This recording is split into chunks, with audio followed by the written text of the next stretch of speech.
तो hello everyone. इस video में हम लोग अरमान फाइनेंशियल्स के बारे में बात करेंगे। सो आप इस वीडियो को कंटिन्यूएशन ऑफ जो मेरी क्रेडिट एक्सिस और मुथूट माइक्रो फाइनेंस वाली जो वीडियो है उसके कंटिन्यूएशन में देखिए। तो उससे आपको काफ़ी अच्छा कॉम्प्रिहेंसिव अंडरस्टैंडिंग मिल जाएगा। तीनों ही प्लेयर्स काफ़ी अच्छे हैं, उन दोनों का डिस्कशन वहाँ पे हो गया है। अरमान पे बात करते हैं हम लोग अब। अ, अगर इनका पहले का कमेंट्री देखोगे आप, मिश्रा आलोक पटेल जी का, गुजराती बिजनेसमैन, तो कमेंट्री में आपको बहुत ही कॉशियस साउंड करते हैं वो लोग, और एज पर द सिचुएशन वो लोग काफ़ी अच्छे से एडजस्ट होते हैं, है ना। वो काफ़ी अच्छी क्वालिटी है उनकी। तो गाइडेंस वगैरह के बारे में तो कुछ वो लोग बोलते नहीं है, तो how I can tell you about all those things. So हम लोग सीधे सेक्टर में क्या इवॉल्विंग चीज़ें हो रही है उन चीज़ों पे बात करेंगे और बिजनेस कैसे आगे बढ़ रहा है। ओके, तो अभी देखिए, मैंने पिछले वीडियो में आपको 4-5 ट्रेंड्स बताए थे जो सेक्टर में इवॉल्व हो रहे हैं, ठीक है। फर्स्ट ट्रेंड, कलेक्शन इफिशिएंसीज वगैरह अच्छी हो रही है, सरकार ने जो गार्ड रेल्स लगाए हैं उसका इम्पैक्ट आपको दिख रहा है। बट ये जो पूरी माइक्रो फाइनेंस सेक्टर है ना, ये एक ऐसा होता है, वो आपने अगर बचपन में एचसी वर्मा की किताब से पढ़ा है, वो बंदर 2 स्टेप्स आगे बढ़ते हो फिर 1 स्टेप पीछे ले लेते हो, वो ड्रंक मैन होता है ना। तो ये सेक्टर वैसी है, इसमें एक आपकी कैट एंड माउस वाला गेम होता है, टॉम एंड जेरी टाइप का। तो आप 2 स्टेप आगे बढ़ेंगे फिर आपको 1 स्टेप पीछे लेना पड़ेगा। तो ऐसा ही कुछ हो रहा था। तो आप देखिए, जब साल की शुरुआत हुई तो जनवरी-फरवरी के बाद से ही सब लोगों ने कहना स्टार्ट कर दिया था कि ये चीज़ें पीक आउट हो चुकी है। तो अब हम लोग आगे रिकवरी की तरफ देख रहे हैं। फिर आपने ये देखा, क्वार्टर 1 में मानसून आ गया, तो मानसून आने से क्या होता है, जो लोग आपके लोकल फार्मर्स हो गए, छोटे-छोटे शॉप्स होते हैं, उन लोगों की पूरी कैश फ्लोज़ अफ़ेक्ट हो जाती है ना? तो उन लोगों को लोन्स वगैरह पे नहीं कर पाते हैं, तो वो इफ़ेक्ट दिखता है, तो उसमें थोड़ा डिले हो गया। फिर आपने वो देखा कर्नाटका वाला इश्यू था, फिर आपने देखा गुजरात में अभी वो फ्लड्स वगैरह आ गए ना सूरत के आस-पास, चेन्नई में फ्लड्स वगैरह आ गए, तो उससे पूरी इकोनॉमी अफ़ेक्ट हो गई। फिर ट्रम्प जी ने टैरिफ्स लगा दिए, तो जो डायमंड व्यापारी होते हैं, जो लेदर व्यापारी होते हैं, जो हमने देखा था अभी हमारे इंडिया शेल्टर वाले वीडियो में भी, तो उससे भी पूरा ज्योग्राफी अफेक्ट हो जाता है। तो ये सेक्टर ऐसे ही काम करता है। तो इसीलिए जो मैनेजमेंट है, वो कुछ क्लैरिफाई आपको अच्छे से कर नहीं सकता है ना। तो और इसीलिए जो है ना, आपको क्विकली, जैसे आप देखेंगे कि किसी भी चीज़ में जब आप बहुत ईज़िली अडैप्टेबल होते हो ना, तो उससे रिजल्ट्स आपको काफ़ी अच्छे मिलते हैं। तो अरमान फाइनेंशियल की जो मैनेजमेंट है, मिस्टर आलोक पटेल जी, उनकी कमेंट्री भी कुछ इस तरह की ही रहती है ना। तो हर चीज़ों का आंसर वो ऐसे ही देते हैं कि लेट्स सी कैसे क्या होता है। तो वो चीज़ है। अब हम बात करते हैं, तो मैंने आपको पहला बोला कि सेक्टर में ओवर लेवरेजिंग थी, है ना? तो गार्डरेल्स वगैरह लगे थे और उसका इम्पैक्ट धीरे-धीरे स्लो डाउन हो रहा था। ठीक है? तो लास्ट क्वार्टर भी अगर आप देखेंगे इनका, तो वहाँ पे भी इनकी कलेक्शन एफिशिएंसीज़ में इम्प्रूवमेंट था। But at the same time ये जो कंपनी है, ये आपकी काफ़ी एग्रेसिव प्रोविजनिंग करती है ना? तो जब आप एग्रेसिव प्रोविजनिंग कर दोगे, तो आपकी जो प्री प्रोविजनिंग पैट होता है ना, और उससे जो पैट के बीच में जो लाइन होती है, वहाँ पे आपको इंक्रीमेंट दिख जाता है ना? तो उसके कारण क्या हुआ, इस कंपनी का जो क्वार्टर 1 का पैट था वो नेगेटिव हो गया। I think that was the second time इस कंपनी के हिस्ट्री में जो इनका पैट उन्होंने नेगेटिव रिपोर्ट किया। अदरवाइज़ अक्रॉस द साइकिल आप कोविड के दोनों वेव्स देख लीजिए, फिर आपका ये जो था ना, कौन क्या हुआ था, डिमोनेटाइजेशन हो गया। तो इस सभी दौरान इन्होंने कभी अपनी पैट को नेगेटिव नहीं दिखाया। तो इसी कारण अगेन आपको दिखता है कि मैनेजमेंट कितनी स्ट्रांग है ना? तो वो चीज़ है। Okay, so first was about ये जो इश्यूज़ चल रहे थे। अब पूरे फाइनेंशियल्स में अभी जब आप देखेंगे, हमारे देश में इन्फ्लेशन कम हो गया है ना? जो फूड प्राइसेस हैं, कोर इन्फ्लेशन वगैरह कम हुए हैं। तो उससे क्या होता है, आरबीआई आपका अगेन रेपो रेट्स कम कर देता है। जब रेपो रेट कम होंगे, तो वो पूरे सिस्टम में ट्रांसमिट होगा, है ना? तो बैंक्स की जो एमसीएलआर रेट होती है, marginal cost of lending rates होती है, वो कम होती है। तो उससे जो बैंक्स होती है, उनको जो कॉस्ट ऑफ बोरोइंग्स होता है, वो कम हो जाता है। सो सेकंड थिंग जो चल रहा है पूरे सेक्टर में अक्रॉस द फाइनेंशियल्स, आपकी कॉस्ट ऑफ बोरोइंग्स कम हो रही है। जब आपकी कॉस्ट ऑफ बोरोइंग्स कम हो जाएगी, तो जितने रुपए पे आप पैसा मार्केट से उठा रहे हो वो कम हो जाएगा। तो उसका इम्पैक्ट आपको कहाँ पे दिखता है, आपके यील्ड्स पे दिखता है ना? यील्ड्स होती है आपकी स्प्रेड जो होगा, डिफरेंस हो गया दोनों चीज के बीच में। और जब वो चेंज हो जाएगी, तो आपके अकॉर्डिंगली जो नेट इंटरेस्ट मार्जिन है, कितना पैसा आप इंटरेस्ट के रूप में अर्न कर रहे हो, है ना, वो उसमें इंक्रीमेंट दिखेगा। तो ये एक ट्रेंड चल रहा है यहाँ पे, थर्ड थिंग। इसके अलावा अगर आप देखेंगे, तो अभी देखिए, जैसे मैंने बोला आपको कि पूरे सेक्टर में धीरे-धीरे कलेक्शन एफिशिएंसीज़ इंप्रूव हो रही है। जब कलेक्शन एफिशिएंसी इंप्रूव होगी, तो आपको क्या है, आप ये सोचिए, जब कलेक्शन एफिशिएंसी ज़्यादा होती है, मतलब जब इश्यूज़ इश्यूज़ चल रहे थे, तो आपको क्या करना होगा? आपको बेसिकली अपनी जो कलेक्शन टीम है उसके ऊपर काम करना पड़ेगा। आप नए-नए लोगों को रिक्रूट करोगे, आप लोगों को गाँव, छोटे-छोटे कस्बों में भेजोगे कि भाई जाइए आप उसको कलेक्शन करके आइए। अब जब आप सोचिए, अगर आपने मेरा कल्याण ज्वेलर्स वाला वीडियो देखा है, तो इफ यू कैन रिकॉल कि वहाँ पे जो माई कल्याण वाले जो ग्रास रूट उनके हैं, वहाँ पे एट्रिशन ज़्यादा है। तो बेसिकली क्या होता है, जो चीज़ सेल्स रिलेटेड होती है, आपको डोर टू डोर जाना पड़ता है धूप में, बारिश में, तो वहाँ पे जो एट्रिशन होता है वो ज़्यादा होता है। आप उसी पॉइंट को इस वीडियो में भी कनेक्ट कीजिए। तो जब ऐसी चीज़ें होती हैं, जब दिक्कत क्या होती है, जब सेक्टर में इश्यूज़ चल रहे हैं, तो इनके आइट्रेशन भी बढ़ जाते हैं। तो उसके लिए आपको नए लोगों को रिक्रूट करना पड़ता है। तो उसके कारण कॉस्ट टू इनकम रेशियो बढ़ जाते हैं आपके, है ना, कितना कॉस्ट कर रहे हो आप इनकम के बेसिस पे, वो भी बढ़ जाता है। अगेन आप उसको वैसे भी कनेक्ट कर सकते हो ओपेक्स बाई एयूएम, जो आपकी हाउसिंग फाइनेंस कंपनीज में देखते हो ना, तो दोनों पैरामीटर जो है बेसिकली आपके कॉस्ट वगैरह को दर्शाता है। तो वो चीज़, तो और एट द सेम टाइम वो और भी इंक्रीमेंट हो जाएगा अगर आप एक्सपांड कर रहे हो। तो अगर आप आज के डेट में अरमान फाइनेंशियल्स को देखोगे ना, तो अराउंड 60-70 बुक इनका 60 से 70% बुक इनका इस पे है, माइक्रो फाइनेंस में है। उसके अलावा अक्रॉस द साइकिल क्या होता है, जैसे जैसे कोई साइकिल आती है लोग उससे सीखते हैं। तो आप जितने भी स्मॉल फाइनेंस बैंक्स देख लीजिए ना, सब लोग कितने सिक्योर लेंडिंग्स में जा रहे हैं। इवन आईडीएफसी फर्स्ट बैंक का भी सिक्योर लेंडिंग वाला बुक है। तो उससे क्या होता है, आपकी यील्ड्स पे इफेक्ट पड़ता है ना। एट द सेम टाइम जब आप बिजनेस को एक्सपांड करोगे तो आपको कॉस्ट लेना पड़ेगा, नए नए ब्रांचेस खोलोगे, नए लोगों को हायर करोगे, नए जोग्राफीज में जाओगे। तो जैसे अभी ये कंपनी जो है ना, ये आपके गुजरात बेस्ड है, मिस्टर आलोक पटेल जी। तो वो वहां से निकल के आपके ये यूपी वगैरह में जा रहे हैं, तो वहां पे एमएसएमई के लोन्स वगैरह ब्रांचेस खोल रहे हैं। तो वहां से भी खर्चा आता है। तो एक तो आपका ईयूएम नहीं बढ़ रहा है, आपको राइट ऑफ भी करना पड़ रहा है पिछले कुछ क्वार्टर्स में, है ना। एट द सेम टाइम नए लोग भी हायर करने पड़ रहे हैं, नया ब्रांचेस भी खोलना पड़ रहा है। तो इसलिए आपको इस कंपनी का कॉस्ट टू इनकम रेशियो जो है वो एलिवेटेड दिखेगा।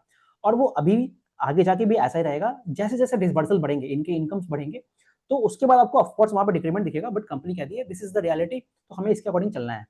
तो ये तो कुछ कॉस्ट टू इनकम वाली चीजों के बारे में बात हो गया, है ना। अब अगर आप इस पर्टिकुलर क्वार्टर में देखोगे इस कंपनी का, तो डिसबर्समेंट अराउंड आई थिंक 20 से 25% के बीच में ग्रो किया है। If you can recall, I have also discussed in the case of credit access, वहां भी आई थिंक 30% पे ग्रो किया था। मुथूट माइक्रो फाइनेंस में भी आई थिंक 20 से 25% के बीच में डिसबर्समेंट ग्रो किया था। नाउ डिसबर्समेंट ग्रो करना किस चीज का साइन होता है? डिसबर्समेंट ग्रो करने का साइन है, मतलब कंपनी जो है वो कॉन्फिडेंट है अपने कस्टमर्स को लेके। इसका एक और रिफ्लेक्शन आपको कहां से दिखेगा? दो चीजों में देखिए। फर्स्ट, आपकी जो कलेक्शन एफिशिएंसीज है, एक on the whole AUM level वो इंप्रूव हो रही है। दूसरा, जो एयूएम इनका बना बना है लास्ट सितंबर से लेके अभी तक में, वहां पे 99% के ऊपर इनका 1+ डीपीडी है। मतलब वहां पे जो लोग हैं वो लोग अपने ईएमआई को मिस ही नहीं कर रहे हैं। तो कहने का मतलब क्या है, जो फ्यूचर में भी इनको एनपीएस बढ़ता हुआ नहीं दिख रहा है। उसके कारण क्या है, इनको इम्पेयरमेंट मतलब जो प्रोविजनिंग है वो कम करनी पड़ेगी। जब आप प्रोविजनिंग कम करोगे तो आपका प्री प्रोविजनिंग ऑपरेटिंग प्रॉफिट से लेके जो पैट पे है उसका उस पे आपको इंक्रीमेंट दिखेगा। तो इसीलिए जब आप इस कंपनी को देख रहे हो, आप उसको क्वार्टर ऑन क्वार्टर देखिए, और क्वार्टर ऑन क्वार्टर देखेंगे, if you can recall both Muthoot as well as credit access, दोनों का जो पैट है on a quarter to quarter basis वो 100% के भी ऊपर ग्रो किया है। आई थिंक मुथूट के केस में तो 400-500% हुआ है, क्रेडिट एक्सेस में आई थिंक 100% था। तो इस कंपनी को भी आप उसी तरह से देखिए। तो this is how you have to see. और जब आप डिस्बर्समेंट बढ़ा दोगे तो आपका एयूएम इंक्रीज हो जाएगा, एयूएम इंक्रीज होगा तो इनकम बढ़ेगी, पूरी प्रॉफिटेबिलिटी इनहांस हो जाएगी कंपनी की। तो ये चीज है। ओके, अभी ये तो हो गया बात। अब ये जो बिजनेस है या फिर जो पूरा सेक्टर है कैसे इवॉल्व हो रहा है, तो इसमें अरमान फाइनेंशियल बहुत अच्छे से एक्सप्लेन करते हैं ये लोग। तो I want to discuss something about the जो ग्रुप लेंडिंग मॉडल है ना, जहाँ पे पूरे ग्रुप्स को आप पैसे देते हो और जो लायबिलिटी होती है सभी के ऊपर रहती है। तो बेसिकली ये जो मॉडल है, आप अगर माइक्रो फाइनेंस सेक्टर को देखते हो तो ये इंडिया में कैसे आया है। तो इफ यू कैन रिकॉल, हमारे बांग्लादेश में जो अभी वहाँ पे मिस्टर यूनुस जी हैं, he is actually a Nobel laureate, ठीक है। तो उस बंदे ने इस पूरे माइक्रो फाइनेंस जो उनका बांग्लादेश का ग्रामीण बैंक है ना, वहां से इवॉल्व हुआ है। उसी के बेसिस पे एक्चुअली क्रेडिट एक्सेस ग्रामीण भी बना है। तो सो वही बांग्लादेश वाला जो मॉडल है वो इंडिया में भी इनकॉर्पोरेट किया गया है। तो अभी देखेंगे ना, अगर हम लोग जो लास्ट पिछले एक डिकेड रहा है, तो वहां पे जो ये ग्रुप लेंडिंग वाला मॉडल था, वही इवॉल्व हुआ है पूरा। अभी जैसे जो इंडस्ट्री में जो थॉट प्रोसेस है ना, जैसे आप मैनेजमेंट कहती है इनकी, एक तो बेसिकली मान लीजिए कोई भी सब्जेक्ट आप पढ़ते हैं तो वहाँ पे आप देखते हैं एक ट्रेडिशनल अप्रोच होती है। ट्रेडिशनल अप्रोच वाले क्या कहेंगे आपको कि भाई जो ये ग्रुप लेंडिंग मॉडल है वो सक्सेसफुल है और आगे भी ऐसे चलेगा। फिर कुछ होते हैं रियलिस्ट होते हैं, जो आप जैसे जियोपॉलिटिक्स वगैरह भी देखोगे तो अलग अलग थॉट प्रोसेसेस चलते हैं। तो जो रियलिस्ट होंगे वो बोलेंगे कि नहीं, ये सेक्टर इवॉल्व हो रहा है और जो अगली साइकिल है उसमें हमें कुछ चेंजेस दिखेंगे, है ना। ऐसा क्यों? अभी आप ये देखिए, अभी हमारे गवर्नमेंट ने गार्ड रेल्स लगाए थे। तो ये गार्ड रेल्स ऐसा कुछ था ना कि 2 लाख से ऊपर जो है वो लोगों को हम लोग एक्स्ट्रा लेवरेज बोलते हैं। तो अब आप ये सोचिए, क्या एक कस्टमर जिसने 2 लाख तक लिया है वो अच्छा कस्टमर है? किसी ने 2 लाख 1,000 रुपए ले लिए तो वो खराब हो जाएगा? ये तो नहीं होता है ना। तो क्या होता है, सेक्टर धीरे धीरे आपके केस टू केस बेस पे इवॉल्व करेगा, है ना। तो वही जो आलोक पटेल जी है ये कहते हैं कि अभी जो सेक्टर है आने वाले कुछ सालों में हम लोग इसको देखेंगे, मतलब और एज पर द जैसे चेंजेस होंगे उसके अकॉर्डिंगली ये लोग आगे बढ़ने की बात बोल रहे हैं। तो ये तो बेसिकली जो ग्रुप लेंडिंग वाला मॉडल है ये कैसे इवॉल्व होगा, हमें सभी कंपनीज को ट्रैक करेंगे और उसके अकॉर्डिंग बढ़ेंगे आगे। और साथ ही साथ अगर आप इस कंपनी का जो पिछले क्वार्टर का कुछ कमेंट्री देखोगे ना, तो इसी चीज़ों को ये लोग रिपीट भी करते हैं। और दूसरा चीज़ ये लोग कहते हैं कि अभी जैसे सेक्टर में इश्यूज आए हैं, तो बहुत सारे ऐसी कुछ कंपनीज होगी जो लोग यहाँ पे सर्वाइव नहीं कर पाएंगी, है ना। क्योंकि सेक्टर में आपकी पूरी प्रॉफिटेबिलिटी खराब हो जाती है।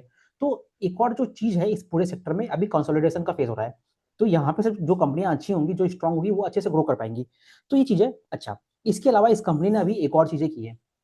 तो हर ब्रांच के लिए उन्होंने एक क्रेडिट मैनेजर लगाया, उसको बीसीएम कहते हैं, ब्रांच क्रेडिट मैनेजर। तो इसका क्या फ़ायदा है? तो पहले आप देखेंगे ना, जो इनकी जो बेसिकली लेंडिंग वाली चीज़ हो गई और जो कलेक्शन टीम्स होती थी वो अलग-अलग है। तो अगर आज के डेट में इनका जो माइक्रो फाइनेंस वाला ओवरऑल टोटल नंबर ऑफ जो ब्रांचेज़ है, मतलब अक्रॉस इंडिया, मेनली गुजरात और बाकी जगहों में, तो अराउंड 50% जो है उसमें इन लोगों ने ब्रांच क्रेडिट मैनेजर लगा दिए हैं। अब उसका काम क्या है? वो बेसिकली पूरा जो क्रेडिट होगा ना, क्रेडिट वाली जो प्रोफाइल होगी, उसको अच्छे से दिखेगा, ठीक है? तो उससे कंपनी जो कहती है कि हमको अराउंड ब्रांच क्रेडिट मैनेजर लगाने के बाद लगभग 40% लोअर डिलिक्वेंसी मिली है। तो is there a correlation between delinquency and the appointment of BCM in their branches? So yes, there is a correlation. अब एट द सेम टाइम आप देखिए, जब आप किसी नए लोग को हायर करोगे तो आपकी कॉस्ट भी तो बढ़ेगी। तो ये जो इकोनॉमी वाली जो एस्पेक्ट है ना, उस चीज़ को देखेगा कंपनी, जैसे-जैसे एक्सपीरियंस होगा इस चीज़ के बारे में और इनको। तो अभी तो जैसे 50% ब्रांचेस पे है, मे बी आगे जाके इसको और बढ़ाएँगे इस चीज़ में। तो उस तरह से देखना है। बाकी हैविंग सेड दैट, क्या इनको इससे अपने जो क्रेडिट अंडरराइटिंग है उसमें फ़ायदा मिल रहा है?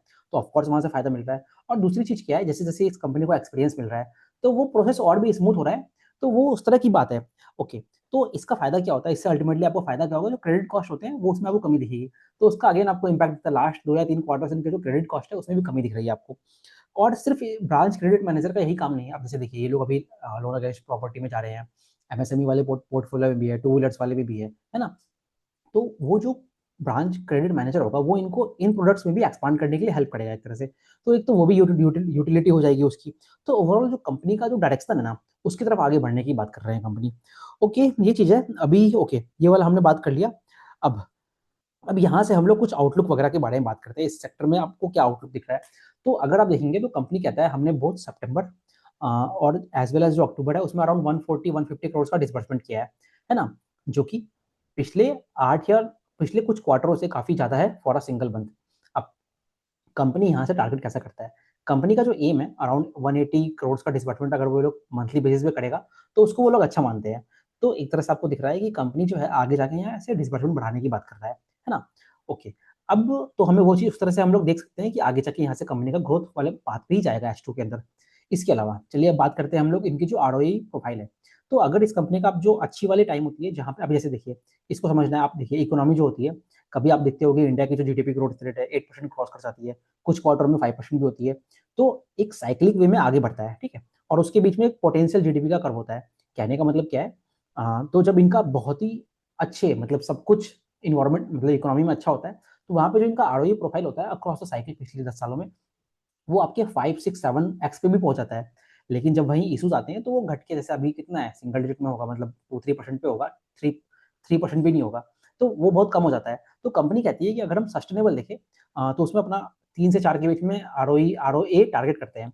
तो वहाँ से भी कंपनी का डिस्बर्समेंट बढ़ेगा, तो वहाँ से भी आपको इंक्रीमेंट दिखेगा। तो वो वाली चीज़ है। तो ये वाली बात हो गई इस कंपनी के बारे में।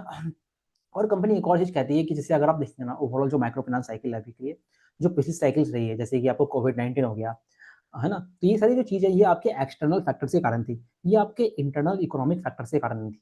अभी लेकिन जो ये वाला प्रेज़ेंट क्राइसिस आया है, ये आपके इंटरनल फैक्टर्स के कारण थी। तो उसमें कैसे सेक्टर इवॉल्व होगा वो भी हमको वेट एंड वॉच मोड में है और उसके अकॉर्डिंगली कंपनी ऑप्टिमिस्टिक है, बट एज़ अ कॉशन वे में चल रही है आगे। तो जैसे-जैसे अगर मान लीजिए इनको अच्छा इम्प्रूवमेंट होता हुआ दिखेगा तो वहाँ पे ये लोग अपने गियर को चेंज भी कर लेंगे। बट वैसा कुछ अगेन उस पे गाइडेंस नहीं देते हैं वो लोग।